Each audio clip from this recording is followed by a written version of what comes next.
A trabajar un tema que les he mandado la diapositiva, pero prefiero que lo entendamos porque es sumamente importante y va a conectar mucho con lo que yo haga la próxima clase el día martes. Y entonces, de lo que vamos a hablar hoy es de la regulación de la respiración. Está bajito el volumen, ¿no? Sí. No se puede levantar, ¿verdad? Sí. ¿Pero me escuchan? Sí, se ¿Dónde puede. se levanta el volumen? ¿En la cabina? Ajá. Creo que sí. Pero creo que tiene... Hola, hola, hola. Pasa por la cabina. Sí. ¿Dónde es el otro micrófono? El de seguridad. Bueno. Ya me hace. Lo primero que debemos considerar es que hemos venido conversando estos días que la respiración es un proceso regularmente involuntario, ¿no? ¿Por qué regularmente? Porque en algún momento yo podría controlar mi respiración, ¿no? Yo podría decir, es más, en este momento muchos de ustedes se han puesto a pensar que están respirando. Y eso es normal, ¿no? Eso es normal y podríamos modular nuestro ritmo ventilatorio. Pero eso no es lo que pasa en todo momento, ¿no? No es lo que pasa en todo momento. Y el proceso busca captar oxígeno, ¿ok? Captar oxígeno. ¿Y para qué se capta el oxígeno? Yo lo expliqué la semana o la última clase. ¿Para qué captamos oxígeno? Para el proceso metabólico aeróbico, ¿no? Para todos nuestros procesos metabólicos aeróbicos requerimos oxígeno. Y son los mismos procesos aeróbicos los que forman CO2. Y que nosotros lo hemos venido describiendo como aquel intercambio de gases, ¿no? Hemos hablado y hemos descrito el intercambio de gases. ¿Que se producía dónde? En el alveolo, en la membrana alveolar, ¿verdad? Ahí dábamos y respetábamos algunas leyes físicas, ¿verdad? ¿Cuáles? La de Henry. Dalton, Fick, Henry, ¿cierto? ¿Qué más? La ley de Boyle, ¿verdad? Y todos estos procesos o leyes facilitaban la difusión y así nos permitía poder tener un diferencial en las presiones de los gases y que se difundan a través de la membrana. Pero esto que nosotros entonces llamamos respiración es un proceso que se regula de una manera sensorial, ¿ok? Que por vía aferente va a generar un control central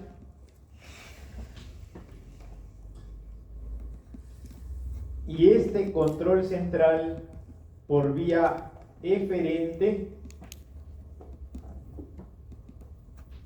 va a condicionar una respuesta efectora. Respuesta efectora que se va a dar a través del trabajo de los músculos de la respiración.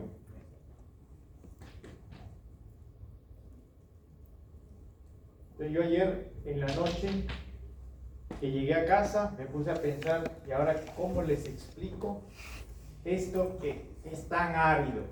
¿No? Entonces comencé a dibujar. Cuando no puedo dormir dibujo y traté de hacer un esquema que se los voy a compartir ahora, pero quiero que me entiendan, ¿ya? Cualquier cosa me preguntan. Entonces, todo esto es una dinámica, ¿ok? Hay una información aferente, una respuesta, un control central que condiciona la respuesta efectora y la dinámica de inspiración y expiración. Por eso con con ese tema nosotros comenzamos. ¿Recuerdan? Los músculos que comprometíamos al proceso de inspiración y al proceso de expiración, ¿cierto? Con eso habíamos comenzado en la primera sesión. Entonces, ahora vamos a ver cómo es que se modula toda esta respuesta.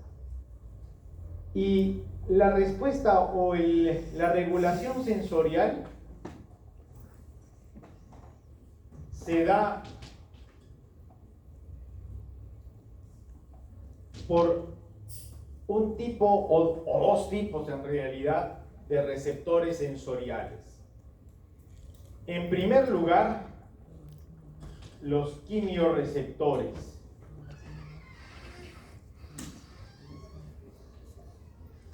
Los quimiorreceptores. ¿Y de dónde viene el nombre quimio? ¿De dónde asumen o de dónde presumen que se da ese sufijo quimio? Ustedes lo han visto ya. Quimiorreceptores de muchas cosas. Yo hoy día voy a hablar de quimiorreceptores específicos, pero ¿de dónde viene la palabra quimio? De química. De química. Tan simple como eso, de química. Esto nos refiere entonces que los receptores de los que vamos a ver a continuación son receptores que se activan o se bloquean por moléculas químicas. Y estos quimiorreceptores se van a subclasificar en quimiorreceptores centrales, ¿ok? Quimiorreceptores centrales y quimiorreceptores periféricos. ¿Ok? Quimiorreceptores centrales y quimiorreceptores periféricos. Los quimiorreceptores centrales los vamos a ubicar en el bulbo raquídeo.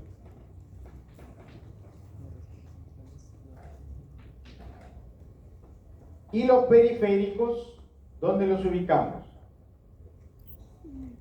En el callado aórtico y en el seno carotidio. ¿Ok? En el callado aórtico y en el seno carotidio. El bulbo raquídeo o los quimiorreceptores centrales se activan, ¿ok? Se activan, le pondremos un más de activación, se activan por cambios en la concentración, y por la ley de Henry saben ustedes que hablar de concentración es igual a hablar de presión por constante de disolución, ¿verdad? Entonces, en este caso yo hablaría por cambios de la presión de CO2. Los cambios de presión de CO2 son los que activan a los quimiorreceptores ¿de qué tipo? Centrales. ¿Y dónde están ubicados estos quimiorreceptores centrales? En el bulbo raquídeo. ¿Ok? Y los receptores o quimiorreceptores periféricos ubicados en el callado de la aorta y en el seno carotidio se van a activar por cambios en la presión de oxígeno. ¿Ok? Por cambios en la presión de oxígeno. Vamos a ver cómo es que se sucede este proceso. Entonces, vamos a ver la activación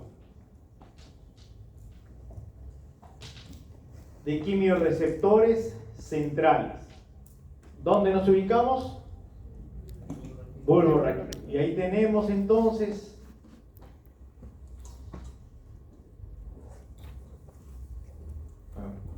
podría ser lo más grande, pero me va a faltar pizarra después. Vamos a tener un vaso sanguíneo, solamente es un gráfico para poder entender, no es que sea así exactamente, ¿eh? Tenemos entonces el líquido cefalorraquídeo, ¿ok? El contenido cefálico y los capilares sanguíneos o los vasos sanguíneos. teniendo siempre como referencia de que el pH es igual a 6,1, y el martes yo justifico esto, más el logaritmo de la concentración de bicarbonatos sobre la presión de CO2 por su constante de disolución 0,03. Entonces yo digo, cuando aumenta el pH, ¿okay? Si aumenta el CO2, si aumentara el CO2, si aumenta el CO2, ¿qué va a suceder con el pH? Aumenta. Por lógica matemática, si aumenta el CO2, ¿qué sucede con el pH? Aumenta. Disminuye, ¿no? Claro. Son inversores. Si yo tengo una ecuación X, ¿no? X es igual a de repente 40 entre 2, por decir, ¿no? 20. Si esto aumenta, ya no es 2, ahora es 5. ¿Cuánto me da? 8. ¿Qué está pasando? ¿Está aumentando o está disminuyendo? Está disminuyendo, pues, ¿no? Igualito va a pasar en el pH. O sea, si yo aumento el CO2, el pH va a disminuir. Y como el pH es altamente soluble, el pH se permeabiliza y difunde al líquido cefalorraquídeo. El CO2. El CO2 es altamente soluble, se disuelve y permeabiliza. Y ahora lo encontramos en el CO2 aumentando su presión parcial. Y entonces acá tengo un aumento de la presión de CO2. Y eso estaría sucediendo cuando nosotros, por ejemplo, estamos hipoventilando, ¿no? Si yo hipoventilo, ¿qué va a suceder? El CO2 aumenta. El CO2 aumenta, ¿cierto? Y eso me tiene que llevar, si el CO2 aumenta, el pH baja, y eso me tiene que llevar a una dinámica compensatoria. ¿Cuál creen ustedes que sea la dinámica compensatoria aquí? Dejar de funcionar. Que habíamos dicho que el cambio de CO2 nos lleva a la activación de los quimiorreceptores centrales, y estos quimiorreceptores centrales por vía aferente llevará un control central que luego nos da una respuesta muscular. Salud. Entonces, esta varianza de CO2 nos está activando ¿a quiénes? A los quimiorreceptores centrales, que van a estimular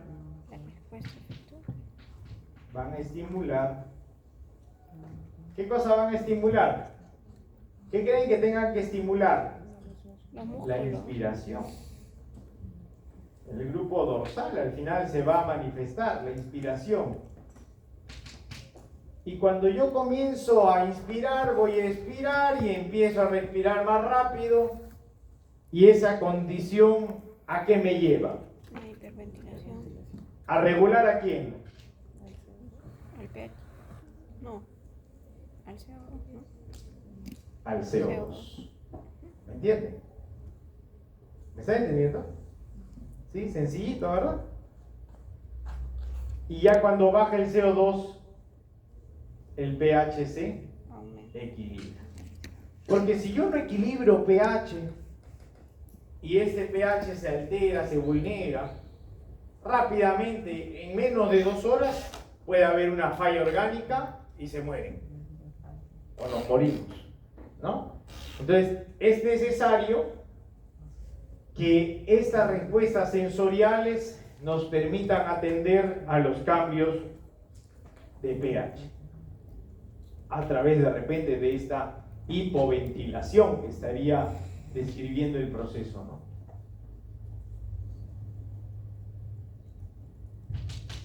Eso estaría generando la respuesta en el quimiorreceptor central.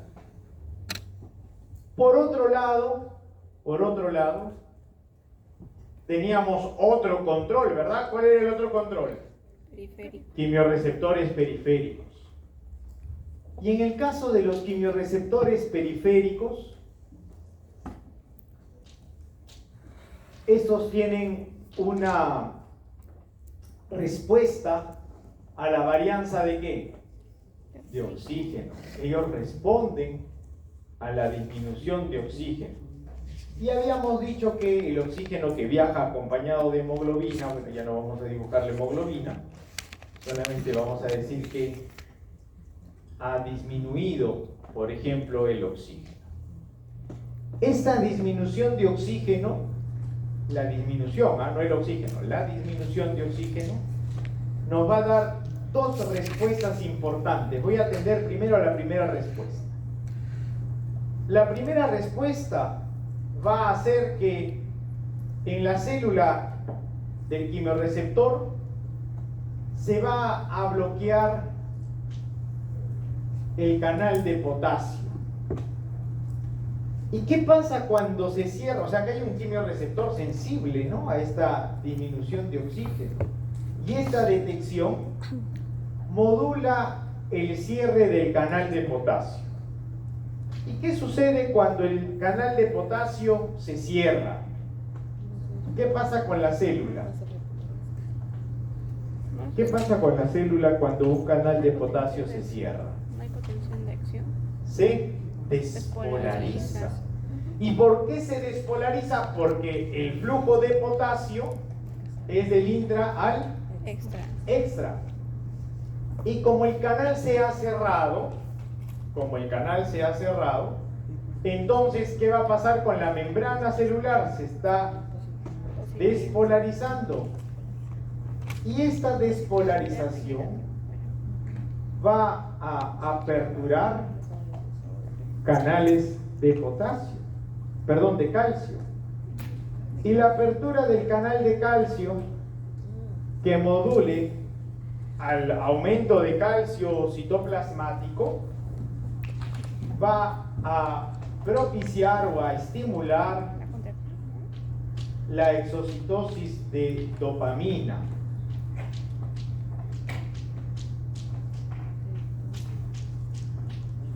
Y esta exocitosis de dopamina, ¿no?, esta exocitosis de dopamina va a ser captada por fibras nerviosas, depende del nervio glosofaringio,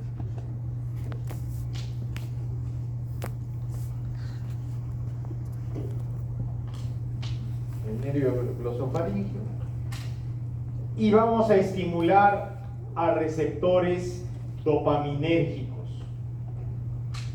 ¿Ok?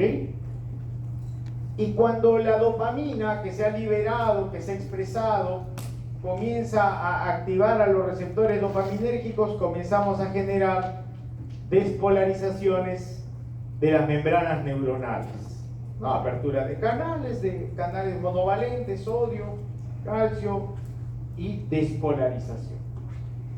Y este nervio glosofaringeo entonces lleva información y puede llegar al núcleo del tracto solitario.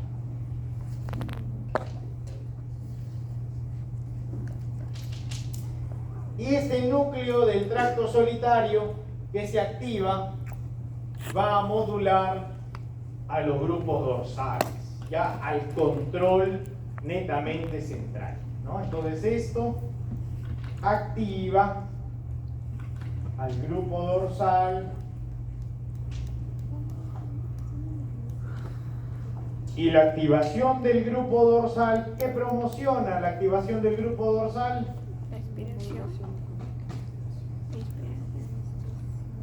Inspiración. Entonces, ¿qué estamos cuando hay una baja de oxígeno? ¿Qué necesitamos? Pues necesitamos respirar, ¿verdad? No hay más, necesitamos respirar. Y es justamente esa baja de oxígeno la que debe promocionar todo aquel estímulo de respiración. que active mi dinámica ventilatoria. ¿Me están entendiendo? ¿Sí? ¿Está difícil? No, ¿verdad? Muy sencillo. Sobre todo después de haber llevado neurofisiología, ya todo eso sale sobrando. ¿Y qué más? Porque yo dije son dos, en realidad hay hasta tres postulados. Yo voy a hablar de dos. Esta es la primera respuesta. Esta es la primera respuesta. La segunda respuesta a la baja de oxígeno modula al sistema efector o en realidad al segundo mensajero del AMP cíclico. ¿Y el AMP, saben quién es el AMP cíclico? ¿Han escuchado de él? No, lo explico desde el inicio, no hay problema. ¿Sí? ¿Mejor? Mejor. Entonces, ya, para acá. Entonces, ¿qué pasa? Miren, no solamente va a haber todas las excitaciones neuronales, ya, todas las excitaciones neuronales, sobre todo a este nivel, va a modular respuesta de distintos neurotransmisores. ¿Ok? Acá yo dije que liberábamos ¿a quién? A dopamina. A dopamina. Perfecto, a dopamina. Pero también viene la segunda parte, también hay liberación, porque estamos generando sinapsis, pues, ¿no? Por todos lados estamos activando. Y también vamos a activar sistemas adrenérgicos. Y los sistemas adrenérgicos liberan o expresan noradrenalina. ¿Estamos? Y la noradrenalina llega a la célula del músculo liso bronquial. Músculo liso bronquial. Y aquí viene una segunda compensación importante, porque la primera compensación importante, ¿cuál ha sido? Motivar, excitar a mis músculos inspiratorios, a mi grupo dorsal y que yo pueda respirar. Pero esta segunda compensación, este segundo momento que se activa por justamente los quimioreceptores periféricos, vamos a ver que va a modular la broncodilatación. ¿Y por qué broncodilataremos? ¿Para qué? Para respirar. ¿Para qué creen que vamos a broncodilatar? Para respirar. Muy bien, claro, para poder captar una mayor cantidad de aire y que esta mayor cantidad de aire luego cuando alcance a la estructura alveolar pueda tener mayor presión de gas y poder generar la difusión que hablábamos la clase pasada. ¿Cierto? ¿Y cómo es que la noradrenalina alcanza a una respuesta broncodilatadora? ¿Alguien me puede ayudar con eso? ¿Alguien conoce de la bioquímica de la noradrenalina en la célula muscular lisa? A ver. La noradrenalina va a interactuar con los receptores beta tipo 2 para poder estimular una proteína G. Esta proteína G incluye toda la proteína A para poder meter el calcio hipnótico y así poder. Perfecto, perfecto. Algunas cositas nomás que puntualizar, ¿no? Muy bien, pero sí, la dinámica es esa. Entonces, toda esta despolarización neuronal nos está conduciendo a la exocitosis de noradrenalina. Y como dijo, ¿tu nombre es? Andrea. Como nos dijo Andrea, esta noradrenalina no es así, yo lo estoy dibujando solamente para entenderlo. A nivel de membrana de la musculatura lisa bronquial tenemos receptores adrenérgicos beta 2. ¿Ok? Receptores que se encuentran asociados a una proteína de transducción de señal del tipo GS. Y cuando la noradrenalina llega al receptor y lo activa, se activa la proteína GS y genera una dinámica bioquímica, que lo voy a hacer acá porque aquí dentro de la célula no me permite. Entonces teníamos la noradrenalina que está llegando a la membrana de la musculatura lisa bronquial y que está activando al receptor beta 2 asociado a una proteína del tipo GS.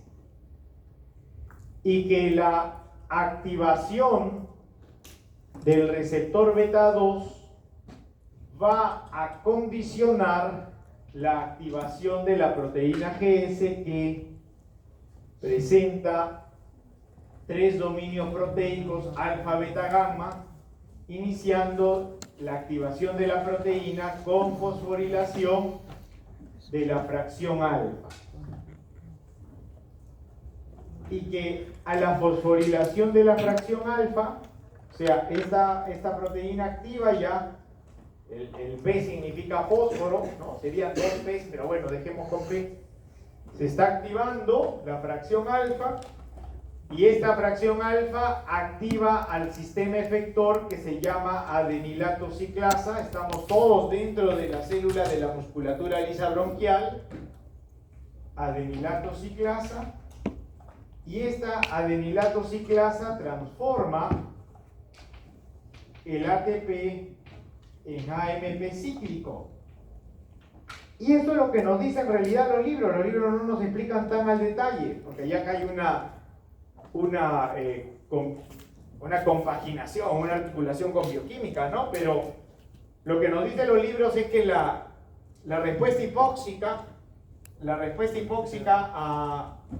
a nivel de los quimiorreceptores periféricos promociona al AMP cíclico. Esto es lo que ustedes van a leer seguramente cuando lean Gagnon, Guyton, qué sé yo, lo que leo, Constanzo, no sé, el libro de Mario Volarte, no sé, ¿no? Entonces, el AMP cíclico es un segundo mensajero. ¿Por qué segundo mensajero? Porque el sistema efector o primer mensajero fue el adenilato ciclasa, ¿no? Estamos aquí, estamos acá, entonces tendríamos adenilato ciclasa, AMP cíclico, y como dijo Andrea, ¿cierto, Andrea? Como dijo Andrea, este AMP cíclico activa a una molécula que es la proteinquinasa, que va de una versión inactiva para hacer una proteinquinasa en versión activa.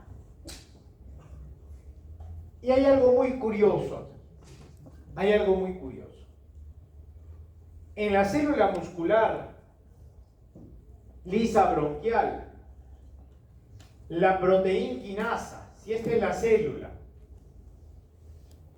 y este es su retículo sarcoplásmico, y aquí hay calcio, y aquí se ha dado la interacción beta 2, noradrenalina o adrenalina en realidad adrenalina, después les explico por qué. Mejor de una vez, el receptor beta 2 no tiene afinidad por la noradrenalina, sino solamente por la adrenalina. Es una particularidad del receptor beta 2. Cosa que no se produce con los alfa 1, 2, beta 1 o beta 3, no, solamente con el beta 2, que tiene afinidad la adrenalina. Entonces, cuando la adrenalina, que se ha promocionado por todos estos procesos despolarizantes a través del cierre de canales de potasio que veíamos por los quimiorreceptores periféricos sensibles a esta hipoxia, y se da la activación y se sucede toda esta dinámica bioquímica intracelular, se activa en la membrana del retículo sarcoplásmico la bomba calcio ATPasa. ¿Y qué hace la bomba calcio ATPasa? Almacena calcio. ¿Ven? Almacena calcio. Y comenzamos a guardar calcio, y la disminución de calcio en la musculatura lisa bronquial responde como cualquier músculo liso inactivando al sistema calmodulina, desplazándose la actina de la miosina. ¿Y eso qué respuesta nos va a dar? Porque al final calcio en la musculatura lisa bronquial está disminuyendo. ¿Y esto qué condiciona? ¿Qué cambio fisiológico? La broncodilatación. Porque hay broncoconstricción cuando tenemos aumento de calcio. ¿Por qué? Porque activa, pues ya les he dicho, ¿no? Activa la proteína calmodulina, calcio calmodulina, actina, miosina, contracción, las fibras se superponen, la cabeza de actina desplaza, ¿no? Jala la miosina y hacen la contracción. Pero ahora estamos broncodilatando con un acompañamiento inspiratorio. Entonces, ¿qué estamos mejorando? ¿Ah? El almacenamiento de oxígeno. La concentración de oxígeno. La concentración de oxígeno. ¿Estamos claros? Más o menos. ¿Preguntas? Ya no está tan claro. Claro. Perfecto. Okay. No sé si entienden de tanto garabato que he hecho en la pizarra, pero sí, yo lo voy a explicar.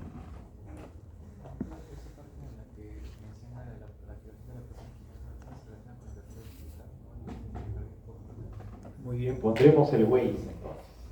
A todos los perdidos. Desde acá, ¿ya? Porque esto fue más sencillo, ¿verdad? El quimiorreceptor central a nivel vulvar, del bulbo raquídeo, ¿qué pasa? Disminuía, como les dije, aumentaba el CO2, se desplazaba, esto activaba, inspiración, ya está. Pero acá viene la dinámica más, amplia, ¿no? Donde no solamente vamos a estimular la respiración a través de la inspiración, sino que vamos a condicionar una respuesta broncodilatadora. Y es que les decía que este receptor, finalmente receptor periférico, quimiorreceptor periférico, ¿no? Quimiorreceptor periférico o periférico, detecta la disminución de oxígeno. ¿Ok? Detecta la disminución de oxígeno. Recuerden que estos están en el seno carotidio y en el callado aórtico. Entonces, están más cercanos a detectar pues, la movilización, el cambio de oxígeno a través de su presión. Y se activan los quimiorreceptores periféricos a esta disminución, haciendo que se cierren canales de potasio, despolarizando la membrana, aperturando canales de calcio, despolarizando y liberando dopamina. Pero no solamente dopamina, sino que esta dopamina, luego en la interconexión neuronal, también liberará noradrenalina, que lo explicaré más allá. Pero esta dopamina, que se ha liberado y será recibido por receptores dopaminérgicos de la membrana del nervio glosofaringio, despolarizará la membrana y esta despolarización alcanzará el núcleo del tracto solitario, que finalmente dará indicaciones al grupo dorsal. Y el grupo dorsal ya es una respuesta o genera una respuesta eferente. ¿Dónde está el grupo dorsal? En el bulbo también, ¿no? Estamos en el bulbo raquídeo. Entonces, esa respuesta eferente condiciona las contracciones regulares y necesarias con las relajaciones necesarias de los músculos respiratorios. Y entonces, cuando yo genero dinámica ventilatoria regular, vamos a movilizar los músculos respiratorios. ¿Me están entendiendo? ¿Mejoró? ¿Sí? Ya. Entonces ya estamos respirando mejor. Pero no solamente eso, sino que habíamos dicho que en paralelo esas despolarizaciones neuronales condicionaban liberación ¿de qué? De adrenalina. De noradrenalina. Y que la noradrenalina, cuando llega a la musculatura lisa bronquial, va a condicionar la broncodilatación. La adrenalina cuando llega a la musculatura lisa bronquial, va a condicionar la broncodilatación. ¿De qué manera? Porque la membrana de la musculatura lisa bronquial tiene unos receptores adrenérgicos llamados receptores beta 2. Receptores adrenérgicos que se encuentran asociados a proteínas de transducción del tipo GS. Y que a la activación del receptor beta 2 generamos activación de la proteína GS con fosforilación de su fracción alfa y activación del sistema efector que es el adenilato ciclasa. Adenilato ciclasa que promociona o promueve la transformación del ATP en AMP cíclico y el AMP cíclico que transforma la proteína quinasa de una versión inactiva a una versión activa.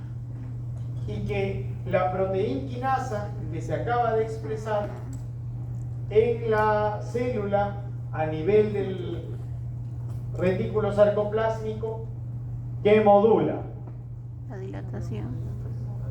¿Ah? La dilatación. Ingreso de calcio, pero lo que modula realmente es la activación de la bomba calcio ATPasa. Y eso permitirá que el calcio regrese, y cuando calcio regresa se inactiva el sistema calmodulina, actina miosina, relajación de la musculatura, broncodilatación, y eso permitirá que, acompañado con la respuesta efectora de los músculos respiratorios, condicionemos una mejor captación de aire y con una mejor presión de oxígeno o una mayor cantidad de oxígeno. ¿Por qué razón? Porque estábamos hipóxicos. ¿Estamos bien? ¿Está claro ahora sí? Y esos son los quimioreceptores. Pero a quimioreceptores les dimos ¿qué número? ¿Qué número fueron quimioreceptores? Uno, ¿no? Uno. O sea que también hay dos. ¿Dónde continúo? Por acá. Otro salón. Mecanorreceptores.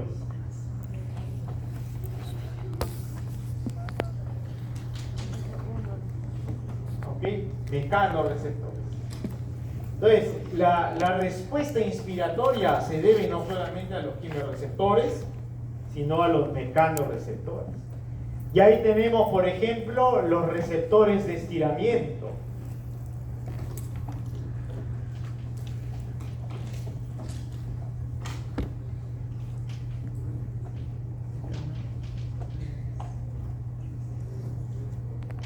Quimioreceptor se debía a qué el nombre. Ahí todo sucio en mi casa. Quimioreceptores se debe a qué nombre. ¿Por qué? Su respuesta, su activación se debe a cambios o a presencia de moléculas químicas. Por eso se llama quimioreceptores. Y en el caso de mecanorreceptores, ¿cuál es la dinámica de cambio? ¿Cuál es el estímulo? Mecánico, pues mecánico. Por eso es que tenemos, ¿no? Por eso es que tenemos, por ejemplo, a los receptores de estiramiento. Cuando los pulmones se llenan de aire o cuando vacían el aire, se van a generar activaciones, igual que los alveolos, ¿no? Los alveolos también aumentan su tamaño y disminuyen su tamaño. ¿Por qué? Por la movilización del aire. Y esto genera activación de mecanorreceptores, ¿no? Mecanorreceptores. Hay otros receptores que son los receptores irritativos también.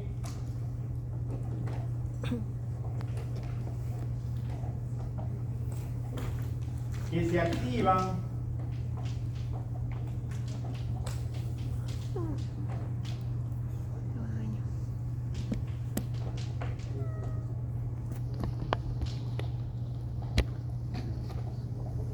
vamos a ver poco a poco. Los receptores irritativos que se activan a noxas, ¿no? ¿Qué noxas irritativas pueden entrar a la vía aérea? Noxas, daños. Patógenos, ¿no? Por ejemplo, el humo de cigarro. Polvo. el aire frío del aire acondicionado, El polen. polen, ¿verdad? Eso va a llevar también a cambios en nuestra dinámica ventilatoria.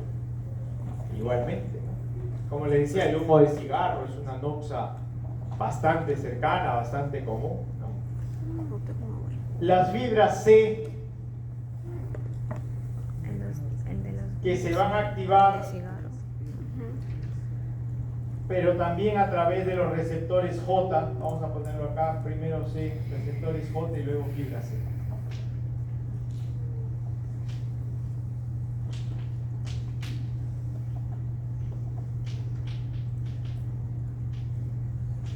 Estos son los principales mecanorreceptores. En el caso de las fibras, los receptores J son los que se encuentran a nivel de la membrana alveolar y la membrana capilar. Y cuando la estructura se dematiza, ¿no? Porque se acuerdan que había un líquido intersticial, ¿no? ¿Se acuerdan? Cuando la estructura se dematiza, se activan estos receptores J y eso modula a que tengamos que respirar más rápido para poder captar más oxígeno, ya que la difusión está siendo dificultada por la diferencia en el espesor de la membrana. Ahora la membrana ya tiene un líquido en mayor cantidad y eso modula también la difusión de los gases, ¿no? La difusión de los gases. Se disminuye. Y las fibras C que nos condicionan dos respuestas, ¿no? Estas fibras C son bronquiales. ¿Ok? Estas fibras C son bronquiales. Y responden a la respuesta parasimpática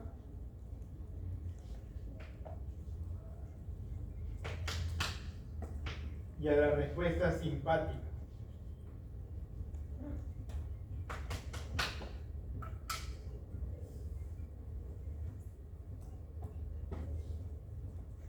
¿Estamos claros? ¿Cuál es la respuesta simpática de la vía aérea, del músculo liso bronquial? ¿Qué promociona, qué estimula? Parasimpática. ¿Ah? Broncoespasmo, ¿verdad? Broncoespasmo.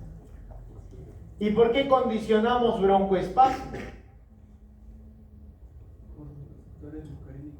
Muy bien, por receptores muscarínicos M3, efectivamente, receptores muscarínicos M3, que tienen una proteína de transducción especial, ¿no? Así como el beta 2 tenía la GS, que entonces compensa con el parasimpático. Eso yo se los he explicado, creo. Ya se los expliqué. Ya no hay mucho que hablar. ¿Estamos bien? Ya habíamos dicho receptor M3, proteína de transducción GQ, sistema efector, fosfolipasa C, inositol trifosfato, diacilglicerol, segundos mensajeros. Y esos más bien, ese inositol trifosfato y el diacilglicerol, lo que hacen en el retículo sarcoplásmico es aperturar canales de hidropiridínicos o de rinodina. Y eso permite la salida de calcio. Mientras que la proteína quinasa, por eso es que el parasimpático modula el broncoespasmo, mientras que la simpática activa ¿a quién? A la calcio tepeasa. ¿Me están entendiendo? ¿Volé mucho? ¿Están bien? ¿Estamos bien? No. No. Volé, ya. ¿Necesitan que lo explique? Muchos son. Si quieren, lo explico acá. ¿Porro? Foto. ¿Van a tomar foto de la pizarra? Sí. A ver, dime.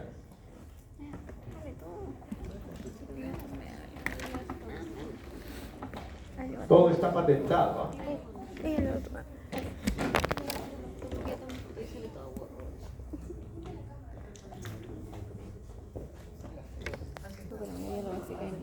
¿Querían que les explique la respuesta de broncoespasmo y broncodilatación, creo, ¿no? Antes de llegar al control central, ¿no? Porque solamente hemos hablado de la parte sensorial. Periférico. Nosotros hemos hablado la primera clase. Ahora, recuerden, ¿no? La respiración tiene un control sensitivo, un control central y una respuesta efectora. ¿Cierto? Ya. Ya esto lo vimos en la primera clase. Esto acabo de explicar. ¿Qué nos falta? La central. El control central. ¿Ya? El control central. Pero antes de eso, vamos a hablar de cómo la neurotransmisión modula la respuesta de broncoespasmo y de broncodilatación. ¿Ya? Broncoespasmo y broncodilatación. Que es justamente la dinámica de los mecanorreceptores a través de las fibras C en la musculatura lisa bronquial. Entonces, si yo me pongo a pensar la inervación parasimpática y la inervación simpática, entre ellos deben existir compensaciones. ¿Cierto o no? Se deben compensar.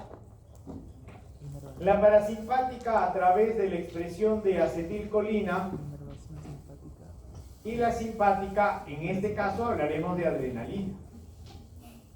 ¿Ok? Al impulso nervioso liberamos acetilcolina que a nivel de membrana del tejido efector de la musculatura lisa bronquial se va a encontrar con el receptor M3 y continúa la membrana. Un receptor M3 que asociado está a una proteína GQ, sistema efector, o proteína de transducción, perdón. Y cuando se activa el receptor M3 y se activa la proteína GQ, se activa al sistema efector de fosfolipasa C. Y fosfolipasa C nos da inositol trifosfato que sale de la membrana. Bueno, y ahí habría que explicar más cosas, pero no importa. Y acilglicerol, que también sale de la membrana. Y estos segundos mensajeros lo que hacen es excitar en la membrana del retículo sarcoplásmico a unos canales de calcio que se llaman canales de rinodina. ¿Ok? En algunos casos los conocen como dihidropilidínicos también, DHP. Y esto lleva a la salida de calcio. Y calcio, pues, ya modula el complejo actina-miosina, por lo tanto, broncoespasmo. Broncoespasmo. ¿Hasta ahí estamos bien? Okay. Por otro lado, la dinámica compensatoria lo va a dar adrenalina. ¿Por qué razón? Porque la adrenalina que sale al espacio sináptico se encontrará con la proteína, con el receptor beta 2 de la musculatura, de la membrana de la musculatura lisa. Y este receptor beta 2, ya ustedes allá vieron, que se encontraba asociado a una proteína del tipo GS. Y que la activación de la GS condicionaba la adenilato ciclasa. Y el adenilato ciclasa, el segundo mensajero, que es el AMP cíclico. Y el AMP cíclico, la proteína quinasa. Y entonces estamos produciendo, formando, expresando proteína quinasa activa. ¿Y qué hacía la proteína quinasa activa? Dilatado. ¿Qué hacía la proteína quinasa activa? ¿A quién activaba? A la bomba. A la calcio ATPase. ¿Calcio ATPase qué hace? Sí, controla los calcio. Regresa el calcio al retículo sarcoplásmico. Entonces, el adrenérgico, al disminuir calcio, ¿Cómo compensa? Dilatando. Broncodilatando. Broncodilatación. Compensación al broncoespasmo parasimpático. ¿Listo? ¿Qué tipo de fibras? Fibras. Sí. Ujú. ¿Estamos bien? A ver, ¿de qué me estoy olvidando? El control central. Hasta que se fuma tus veces. Ya.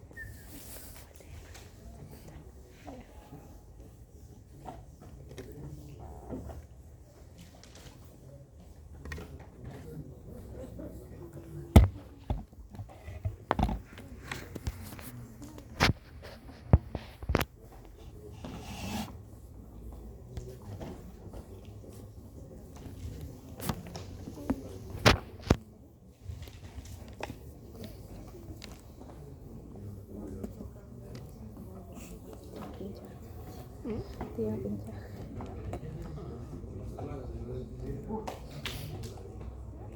¿Qué pasaría mi casa?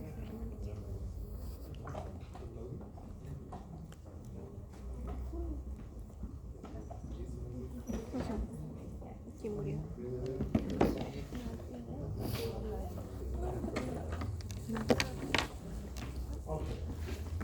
Bueno, el control central, vamos a pensar que tenemos una respuesta a nivel de bulbo raquídeo.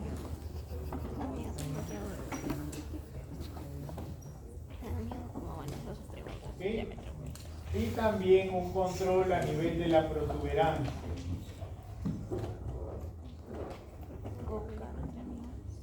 ¿Ok?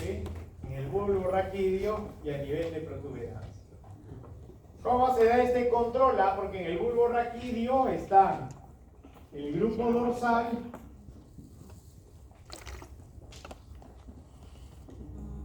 que lo activábamos, ¿se acuerdan? Activábamos el grupo dorsal y ¿qué activaba? El grupo dorsal, ¿qué respuesta efector modulaba? Por activación de músculos inspiratorios. Inspiración. Ok. Vamos a hacerlo más cerquita, ¿no? Y el grupo ventral, que en realidad se activa a compensación del dorsal. Porque si el dorsal tiene control sobre los músculos inspiratorios, el ventral, ¿qué control tendrá? Los músculos expiratorios. Músculos expiratorios. Entonces esto nos llevará al trabajo de los músculos A dejar de respirar expiratorios. siempre. ¿Ok?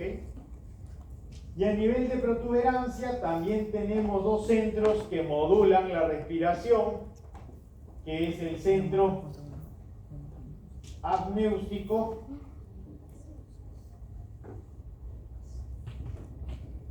y el centro neumotáxico.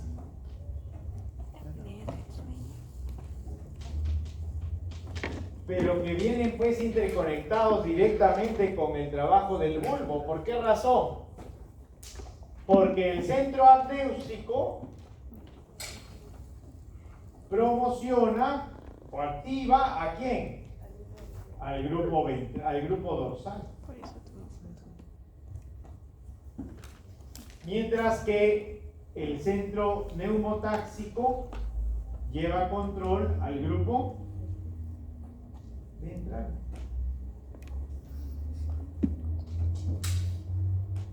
Y ahí se da el control de la respiración a nivel central. ¿Estamos claros? Entonces, con esto hemos podido observar la regulación de la respiración desde un enfoque sensitivo, un control central y la respuesta efectora, que ya la hemos revisado en la primera sesión. ¿Ya? Entonces un ratito me voy a lavar las manos y regreso para hablar de los patrones respiratorios.